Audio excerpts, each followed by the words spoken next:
Hello everyone. From today we are going to start a new series जहां पर हम class 10th के जितने भी साइंस से रिलेटेड टॉपिक्स हैं उसको कवर करेंगे। बेसिकली हम उन नए ब्लूप्रिंट के हिसाब से चलने की कोशिश करें जो इस साल से हमारे सीजी बोर्ड में इम्प्लीमेंट हुआ है। ओके, तो अगर आप सीजी बोर्ड या सीजी बीएससी के क्लास 10th में है तो ये आपके लिए बहुत इम्पोर्टेंट लेक्चर हो सकता है। हम पहले इसके पूरे कंटेंट को कवर करेंगे, उसके बाद इसी के प्रीवियस ईयर क्वेश्चन जो 5 इयर्स में आए उसको हम लोग कवर करेंगे ताकि आपका कोई भी आंसर जो है वो मिस ना हो। ओके, तो यहाँ पर हम देखते हैं कि हमारे साइंस का बायोलॉजी में सबसे पहला टॉपिक जो है वो है आपका इवोल्यूशन। और इवोल्यूशन 4 मार्क्स कैरी करता है। It consist 4 marks. 1 mark is a very short question answer and 3 marks is from short answer second type. That means आपको 3 मार्क्स का एक क्वेश्चन आएगा और 1 मार्क्स वाला एक क्वेश्चन आएगा। ये 1 लाइनर भी हो सकता है, ये मल्टीपल चॉइस भी हो सकता है। और अगर मल्टीपल चॉइस क्वेश्चंस कभी भी आते हैं तो हमको इसका कॉन्सेप्चुअली बहुत ज्यादा क्लियर होना बहुत इंपॉर्टेंट होता है, तभी हम उसको अटेम्प्ट कर सकते हैं। ओके, तो आप देखते हैं सबसे पहले अगर कि ये इवोल्यूशन चैप्टर होता क्या है। So basically evolution refers to the gradual process of change and development in the organism. इसका मतलब इवोल्यूशन एक ऐसा प्रोसेस होता है जिसमें किसी भी ऑर्गेनिज्म का हम धीरे धीरे कर डेवलपमेंट देखते हैं, और वो एक ऐसा डेवलपमेंट होता है जो हेरिडिटरी होता है, जो एक जनरेशन से दूसरी जनरेशन जो है वो आता है, या फिर हम बोले वो और आगे की जनरेशन में चला जाता है। एग्जाम्पल के लिए अगर हम देखें कि ह्यूमन का इवोल्यूशन किससे हुआ है, तो ह्यूमन का इवोल्यूशन मंकी से हुआ है। तो मंकी से धीरे धीरे धीरे करके क्या हुआ, हम जो है वो पूरा कंप्लीटली फॉर्म्ड या पूरे तरीके से डेवलप्ड इंडिविजुअल के फॉर्म में आ जाते हैं। ओके, अगर यहाँ पर डेवलपमेंट की बात होती है तो डेवलपमेंट और ग्रोथ जो रहता है ना, ये दोनों में दोनों सेम नहीं होता। कभी भी अगर आप इवोल्यूशन का डेफिनेशन लिखें तो इसमें कभी भी जो है वो आपको डेवलपमेंटल चेंजेस के बारे में ही बताना है। ओके, तो अगर हम देखते हैं कि ग्रोथ और डेवलपमेंट में क्या डिफरेंस है, द फर्स्ट डिफरेंस इज कि growth is measurable and development is non measurable. इसका मतलब क्या होता है, तो इसका मतलब ये होता है कि अगर ग्रोथ हो रही है, इसका मतलब कि पहले बच्चा जो है वो एकदम छोटा था, न्यू बॉर्न था, धीरे धीरे धीरे करके वो स्क्रॉल करना सीख गया, फिर उसके बाद जो है वो क्या करने लग गया, आपका वो वॉकिंग उसने सीख गई, फिर वो आगे जो है वो और रनिंग सीखता चला गया। तो ये उसका फिजिकल ग्रोथ हो रहा है इसमें, और इस ग्रोथ को हम देख सकते हैं। जबकि डेवलपमेंट क्या होता है, समझ, या मैं ये बोलूं कि ये एक साइकोलॉजिकल कॉन्सेप्ट होता है। जैसे एग्जाम्पल के लिए, अब जब आपने इस वीडियो को नहीं देखा था या आपने क्लास में इवोल्यूशन चैप्टर नहीं पढ़ा था, तो जब आपने इवोल्यूशन चैप्टर नहीं पढ़ा था तो आपका डेवलपमेंट जो है वो इसके रिगार्डिंग नहीं था। लेकिन अगर आप इस वीडियो को देख लेंगे तो वीडियो को देखने के बाद जो है वो आप अपनी समझ को डेवलप कर लेंगे कि एक्चुअल में इवोल्यूशन होता क्या है। तो इसका मतलब ये है कि जब आप किसी फिजिकल चेंज को देखते हैं तो ये मेजरेबल है, आप इसको देख सकते हैं, ये इतना था फिर इतना हो गया इतना हो गया। सो इट इज सेड कि growth is measurable and it is physical. जबकि जो डेवलपमेंट है वो नॉन मेजरेबल है और नॉट विजुअल है। किसी को कितनी समझ है ये आप कभी देख के कैलकुलेट नहीं कर सकते। Okay, so next is it stops at particular age. Growth जो है वो एज वाइज चलता है। जैसे अगर आपके हाइट का ग्रोथ होना है तो वो आपके 18 की एज तक होगा, उसके बाद नहीं होगा। ठीक है, तो यहाँ पर ये जो ग्रोथ होता है वो क्या होता है, it goes to a particular age. जबकि डेवलपमेंट जो है it is a psychological change. एक बच्चा जब से जन्म लेता है ना, फ्रॉम होम टू टोम, मतलब एक व्यक्ति जब से जन्म लेता है तब से लेकर जहाँ उसकी मृत्यु होती है, जहाँ हम उसे दफना देते हैं, वहां तक के जितने सारे चेंजेस होते हैं उसको हम क्या बोलते हैं, आपका डेवलपमेंटल चेंज होता है। अगर आप देखोगे कि अगर 1 साल का बच्चा कुछ सीख रहा है तो 60 साल का बच्चा भी साइकोलॉजिकली सीखता ही है। Okay, so it is psychological and it does not has any age barrier, it is from home to tomb. Okay, तो सबसे इंपॉर्टेंट है इवोल्यूशन की डेफिनेशन याद करना।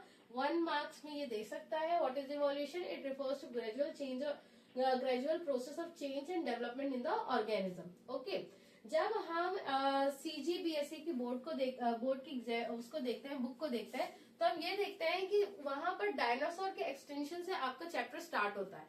तो डायनासोर के एक्सटेंशन से स्टार्ट होता है, तो डायनासोर के बारे में हम जानेंगे कि बहुत साल पहले, लगभग 61 million years ago, we have very giant size animal which is called dinosaurs.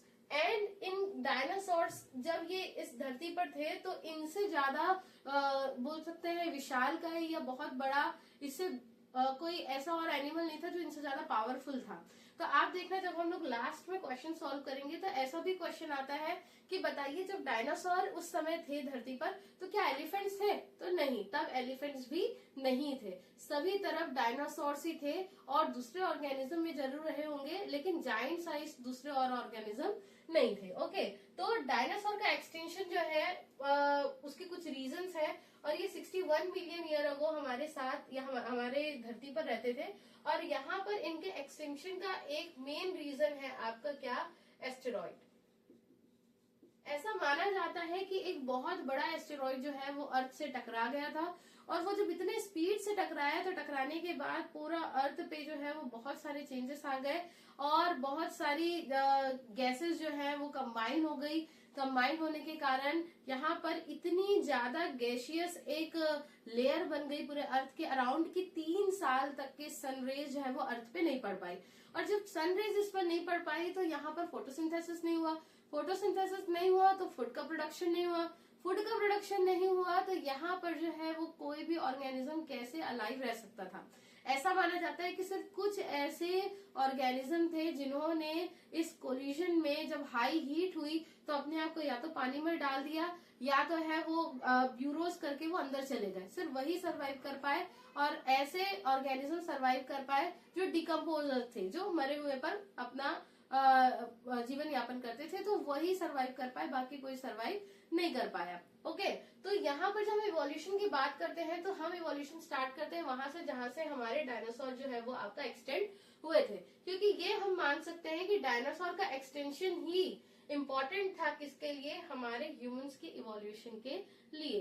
क्योंकि क्या आज अगर डायनासोर होते तो हम यहाँ होते क्या? नहीं। ओके, तो यहाँ पर हम देखते हैं कि इन डायनासोर के जो थे उनके एक्सटेंशन के बाद जो है वो बहुत सारे एविडेंस हमको देखने मिलते हैं इंडिया में। और इंडिया में एक जगह है जहाँ पर हम बोलते हैं जिसको नर्मदा वैली, उसमें लेमटा घाट एक एरिया है जो जबलपुर के पास पाया जाता है जहाँ पर मैक्सिमम इनके एविडेंसेस हमको मिलते हैं। ओके, और ये जो एविडेंसेस है इनके साथ साथ एक और स्पीशीज के एविडेंस के बारे में बात होती है जिसको हम बोलते हैं स्पीशीज लाइक जिंको ट्री। ये जिंको ट्री क्या है? तो आपको पता होगा वर्ल्ड वॉर सेकेंड के बाद जो है वो हिरोशिमा ब्लास्ट हुआ था। हिरोशिमा पर जो है वो बॉम्ब डाले गए थे और उसके बाद आज तक वहां की जितनी भी जो पीढ़ियां है, जनरेशन है, वो एकदम डिफॉर्म तरीके से आज भी पैदा होती हैं और वहां की जनरेशन आज भी इम्पैक्टफुल है कि इतना ज्यादा इम्पैक्टफुल था। लेकिन जब वहां पे बॉम्ब पूरे वहां पे वो किए गए, ब्लास्ट हुए, तब वहां पर एक ही तरीके की जो स्पीशीज थी जिसको हम बोलते हैं जिंको ट्री, वो सरवाइव किया था। और ऐसा माना जाता है कि इसी जिंको ट्री के जैसा ही एक स्पीशीज जो है ये उस समय पे नर्मदा वैली में, या मैं बोलूं डायनासोर्स के समय पे ये पाया गया। और ये जो है ये जब डायनासोर का एक्सटेंशन हुआ उस ब्लास्ट के बाद, तब भी ये जो है वो क्या किया? आपका सरवाइव किया। So this is very important. जब आप लोग प्रीवियस ईयर क्वेश्चन करोगे तो आपको ये सब जो छोटे छोटे पॉइंट है ये आपको वन लाइनर क्वेश्चन में मिलते हैं। ओके, आफ्टर दैट आप बताइए कि अगर कोई चीज एक्सटेंड हो गई है, जैसे डायनासोर एक्सटिंक्शन हम पढ़ रहे हैं, तो हम कैसे जानेंगे कि ये पहले थे? तो हम जानते हैं इनको by the study of fossils. तो व्हाट इज फॉसिल्स? ये क्वेश्चन भी आता है, what are fossils? Fossils are the remain or traces of plant or animal from earlier time period. ये जो है ये ऐसे बचे हुए ट्रेसेस होते हैं या तो इंसान के या तो एनिमल के जो बहुत पहले से पाए जाते हैं और उनके कुछ एविडेंसेस हम देख के समझते हैं कि ये इस जो है ये इस तरीके का ऑर्गेनिज्म पहले था, इस तरीके का एनिमल पहले था। एग्जाम्पल हम उनके फुटप्रिंट से समझ सकते हैं, एग्जाम्पल हम उनके बोन से समझ सकते हैं, हम उनके स्केलेटन सिस्टम से समझ सकते हैं।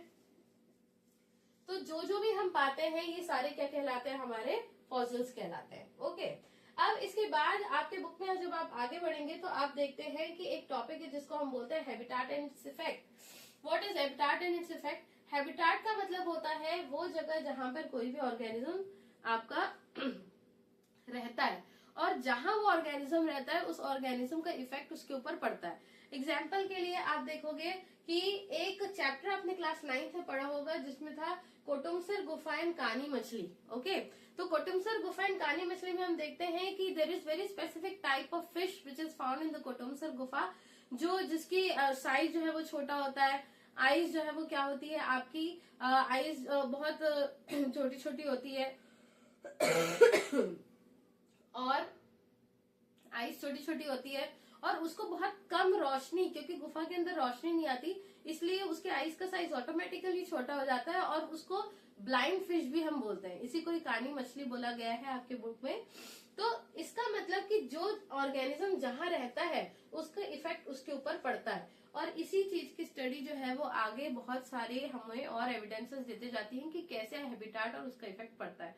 उसके बाद एक ग्राफ है, एक ग्राफ जिसमें वो ये बताते हैं आपकी बुक में कि 1780 में एक आपका वो हुआ था, सर्वे हुआ था, और उस सर्वे में हमें ऐसा ग्राफ देखने मिला कि जब पॉपुलेशन बढ़ी, तो पॉपुलेशन जब बढ़ी तो वो एकदम रैपिड स्पीड में बढ़ी। आप देख रहे हो, उसको जे कर्व बोलते हैं। ओके, और जब वो बढ़ी तो वो बहुत हाई स्पीड में बढ़ी, लेकिन अमाउंट ऑफ फूड रिसोर्स क्या हुआ आपका, उतने स्पीड से नहीं बढ़ा, या फिर हम बोले उतना तेज हमारे पास नहीं था जितना हमारे पास पॉपुलेशन थी। इसका मतलब कि विद इंक्रीज इन पॉपुलेशन जो फूड रिसोर्सेस थे हमारे पास वो धीरे धीरे क्या होते गए, हल्के थोड़े डिक्रीज होते गए, या पॉपुलेशन के इंक्रीज के हिसाब से फूड रिसोर्सेज की स्पीड जो है वो हमारे पास उतनी नहीं थी। अगर ये ऐसा ही चलते रहा, ये 1780 का मैं आपको बता रही हूँ, अगर ये ऐसा ही चलते रहा तो एक टाइम आएगा कि इसका ग्राफ और थोड़ा ऐसा हो जाएगा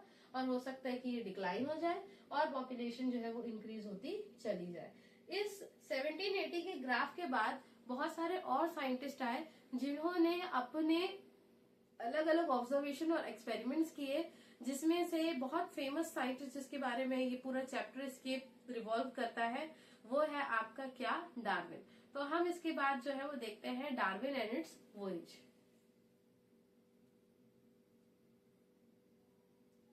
ओके, तो एविडेंसेस की बात करते हैं। बहुत सारे एविडेंसेस जो है वो after the survey of 1780 different scientists and observers have started the collecting the evidences from the habitat and their effect.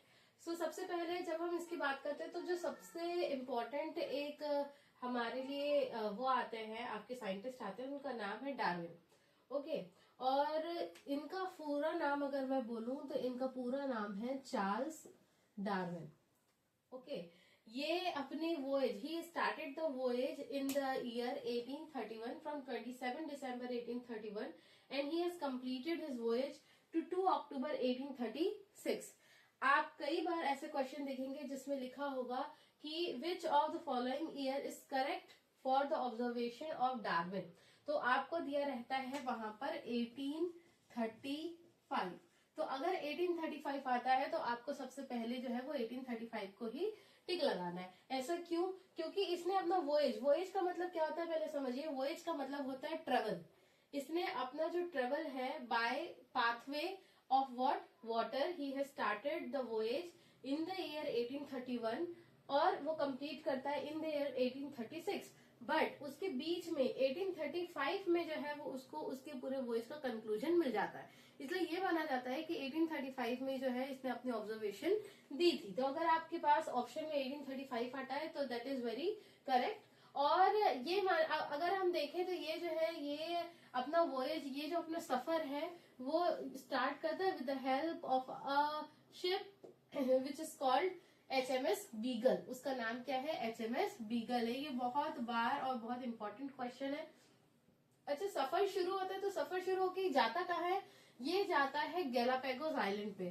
Pacific ocean जो है आपका, पैसिफिक ओशियन में एक ग्रुप ऑफ आइलैंड है जिसको हम गैलापागोस आइलैंड बोलते हैं। तो ये अपने वोएज के थ्रू HMS बीगल को लेकर, मैं बार बार इसलिए बोल रही हूँ ताकि आपको ये देखते साथ याद हो जाए। अगर आप इस वीडियो को 1 या 2 बार देखते हैं तो आपको ये पूरा कॉन्सेप्ट एकदम याद हो जाए।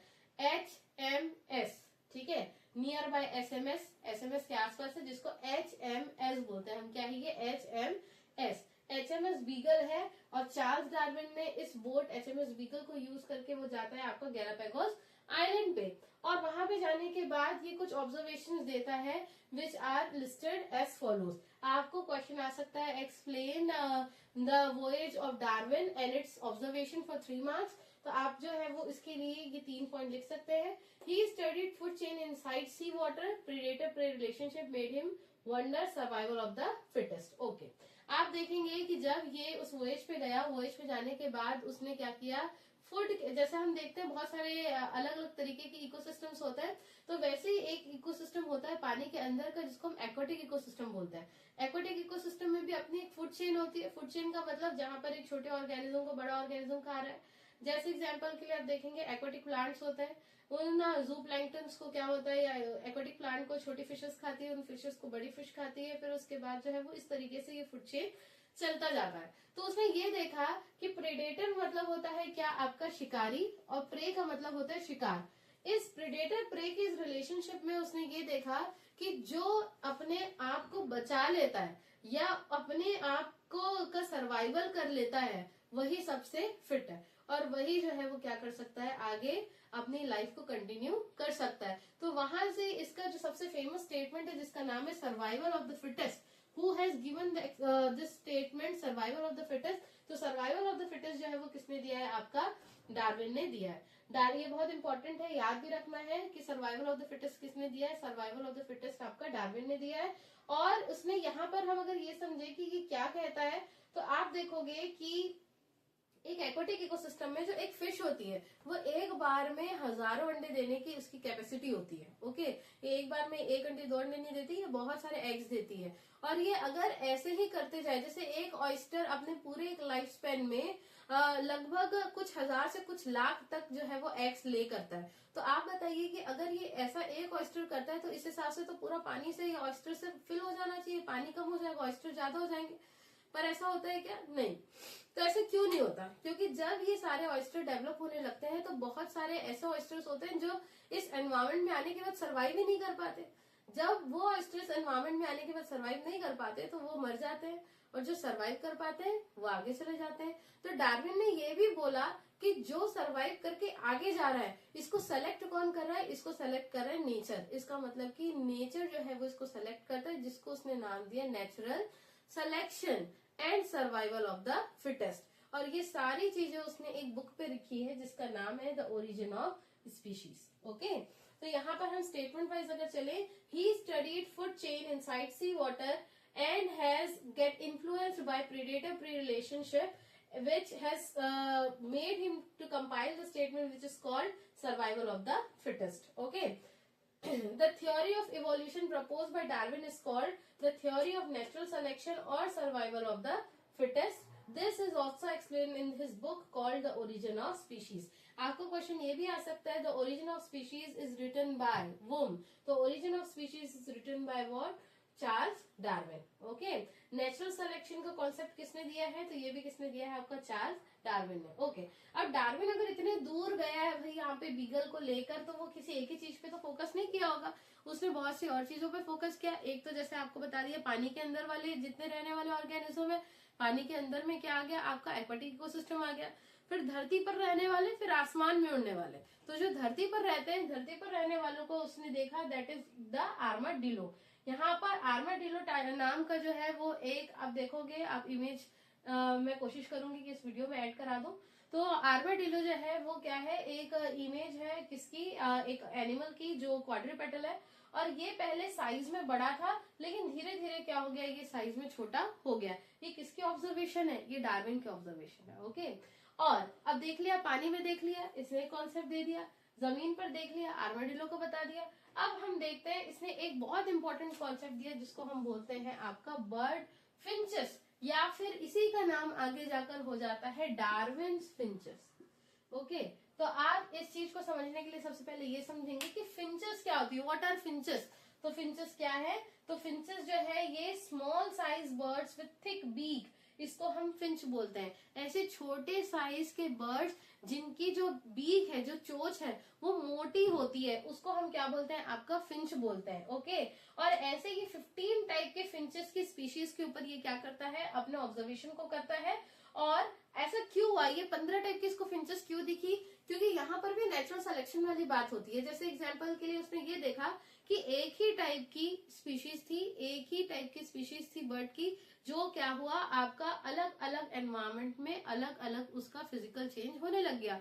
जैसे आप देखोगे कि ऐसे बर्ड्स जिनको जमीन पर खाना मिल रहा था, वो अपनी चोंच को क्या कर रही है, बार बार जमीन पर लगा रही है। जब जमीन पर लगा रही है तो उसकी बीक थिक हो गई, ठीक है, उसके आपको ब्रॉड ब्रॉड बीक दिखेगी, बीक मतलब चोंच हो गया। अगर ऐसी बर्ड जिसको जो है वो खाना कहाँ मिल रहा है आपका इसके पेड़ों के अंदर मिल रहा है, ट्री के अंदर मिल रहा है, तो वो अपनी क्या करेगी, बीक को उसके अंदर डाल के खाना लेगी। जैसे वुडपेकर हो गया, तो वहां पर उसकी चोंच कैसे हो गई, लंबी हो गई। इस तरीके से 15 अलग अलग उसने फिंचेस के ऊपर क्या किया, अपने एक्सपेरिमेंट को किया, और उसने ये पाया कि स्पीशीज जो है वो नेचर के हिसाब से अपने आप को क्या कर देती है, आपका चेंज कर देती है। और वो क्यों चेंज कर रही है, because of its own survival. वो अगर ऐसा नहीं करेगी तो क्या होगा, आपका सर्वाइव वो नहीं कर पाएगी। Okay, so everything is inter related. तो व्हाट इज डार्विन फिंचेस, अगर आपको आता है क्वेश्चन तो सबसे पहले you can write Darwin finches. This finches are the small sized birds with thick beak which he has observed in the Galapagos Island. He has observed that different beaks are observed due to different food habit, and because of that he has got 15 different type of species. तो आपसे question ऐसा भी आ सकता है कि what are Darwin finches explain, और या फिर आपको ऐसे भी वन लाइनर क्वेश्चन आ सकता है कि how many species he has done the observation. तो वो कितने टाइप की स्पीशीज पे आता है, आपका 15 टाइप के। एनालॉगस एंड एनालॉगस कैरेक्टर बहुत इंपॉर्टेंट टॉपिक है।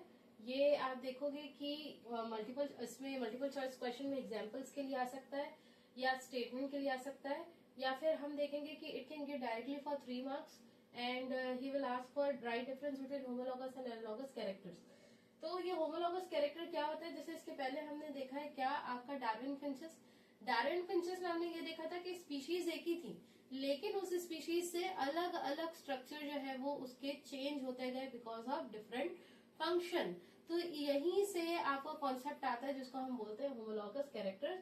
That means this are those character which are different in function but similar in origin. इसका मतलब कि ये ऐसे कैरेक्टर्स होते हैं जिनके फंक्शन तो अलग अलग हो सकते हैं, लेकिन इनका जो इंटरनल स्ट्रक्चर है वो क्या है, आपका सेम है, या इसका ओरिजिन जो है वो सेम है। एग्जाम्पल के लिए आप देख लो, डॉग, बर्ड, व्हेल, ह्यूमन, ठीक है। आप अगर हम डॉग और ह्यूमन को टेरेस्ट्रियल रखते हैं, जमीन पर रहने वाले रखते हैं, तो बर्ड उड़ने वाला है, व्हेल जो है वो पानी में है।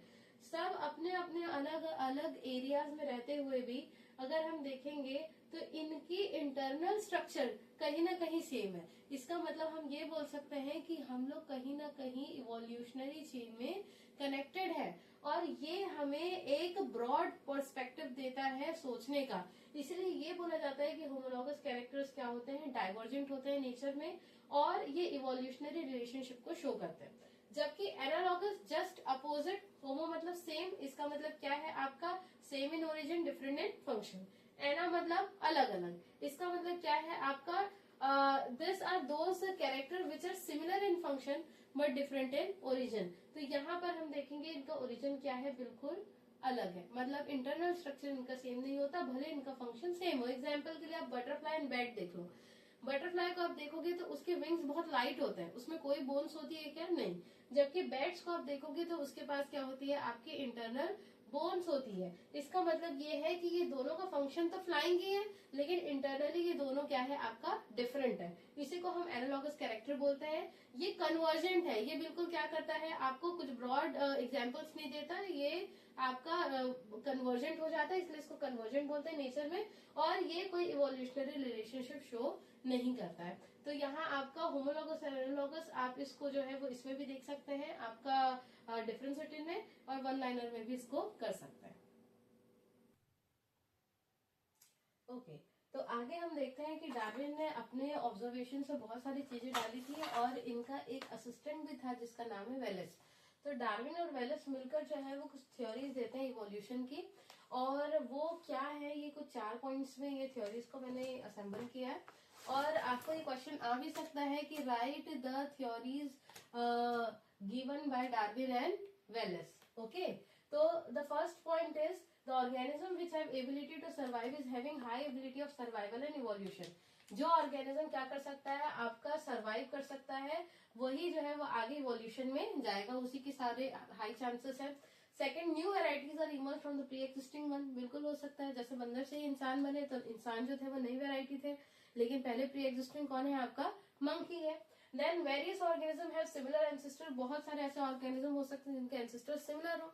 एग्जाम्पल के लिए आप फिश को देख लो, टाइगर को देख लो, सॉरी आई मीन टू से कैट को देख लो, टाइगर को देख लो, ये सेम फैमिली से बिलोंग करते हैं। देन आते हैं variation is found in population of organism, only some characters pass from one generation to another. हर पॉपुलेशन में कुछ ना कुछ आपको चेंजेस मिलते हैं, लेकिन कुछ ही ऐसे कैरेक्टर होते हैं जो हर बार चेंज के साथ क्या हो, एक जनरेशन से दूसरी जनरेशन में जाए। Okay, now what is selection? Selection ये सब चीजें जो हमने ऊपर पढ़ी, इसमें ये देखा कि नेचुरल जो है वो क्या करता है, नेचर जो है वो उसको सेलेक्ट करता है कि कौन सी चीजें आगे जाएगी। और ये सिलेक्शन दो टाइप के होते हैं, एक होता है नेचुरल सिलेक्शन और दूसरा होता है आर्टिफिशियल सिलेक्शन। इसमें भी डिफरेंस पूछता है बेटा। ओके, तो नेचुरल सिलेक्शन का मतलब होता है it is a type of selection which is selected by the nature, nature इसको select करता है। and artificial selection it is a type of selection which is done by human itself, इंसान करता है इसको, या तो लैब में करेंगे या आर्टिफिशियल तरीके से करेंगे, उसको आर्टिफिशियल सिलेक्शन बोलता है। नेचुरल सिलेक्शन में टाइम लगता है, इट टेक्स टाइम। ओके, जबकि आर्टिफिशियल सिलेक्शन जो रहता है वो क्या रहता है आपका, इसको इस इन कंपेयर टू नेचर, ये इसको टाइम जो है वो क्या लगता है आपका, कम लगता है। ये नेचुरल सिलेक्शन जो है ये कंट्रोल्ड मैनर में नहीं हो सकता, ये होगा तो सब जगह सेम होगा, जबकि आर्टिफिशियल सिलेक्शन जो है वो एक कंट्रोल्ड मैनर में हो सकता है और हम चाहे उस हिसाब से कर सकते हैं। ओके, इसमें एग्जांपल अगर आपसे पूछा जाए कि डिफरेंट स्पीशीज ऑफ डॉग्स जो है वो किसमें आते हैं, तो ये आर्टिफिशियल सिलेक्शन के अंदर आते हैं। एक क्वेश्चन और आता है जिसको हम बोलते हैं व्हाट इज स्पेसिएशन। तो स्पेसिएशन क्या है, it is evolutionary process by which new biological species arises from the pre existing one. Example Darwin finches. Speciation का मतलब किसी भी स्पीशीज का अपने एनवायरमेंट के हिसाब से ढल जाना, अडप्ट हो जाना, उसको स्पेसिएशन बोलते हैं। जैसे कि डार्विन फिंचेस ने बताया था कि इसकी जो 15 टाइप की बर्ड्स हैं वो अपने एनवायरमेंट के हिसाब से कैसे होती गई, आपका चेंज होते गई। ओके, अडेप्टेशन कॉजेस स्पेसिएशन, जो अडेप्टेशन है वो क्या लेके आता है आपका, स्पेसिएशन लेकर आता है। अब इसके बाद हम लोग क्या करेंगे, हम PYQ प्रीवियस ईयर क्वेश्चंस करेंगे, किसके, जितने भी 5 ईयर क्वेश्चंस इस चैप्टर से रिलेटेड है हम उसको इसमें कवर करेंगे। आई होप आपको ये पूरा चैप्टर जो है वो आफ्टर दिस वीडियो पूरा कॉन्सेप्चुअली क्लियर हो जाए।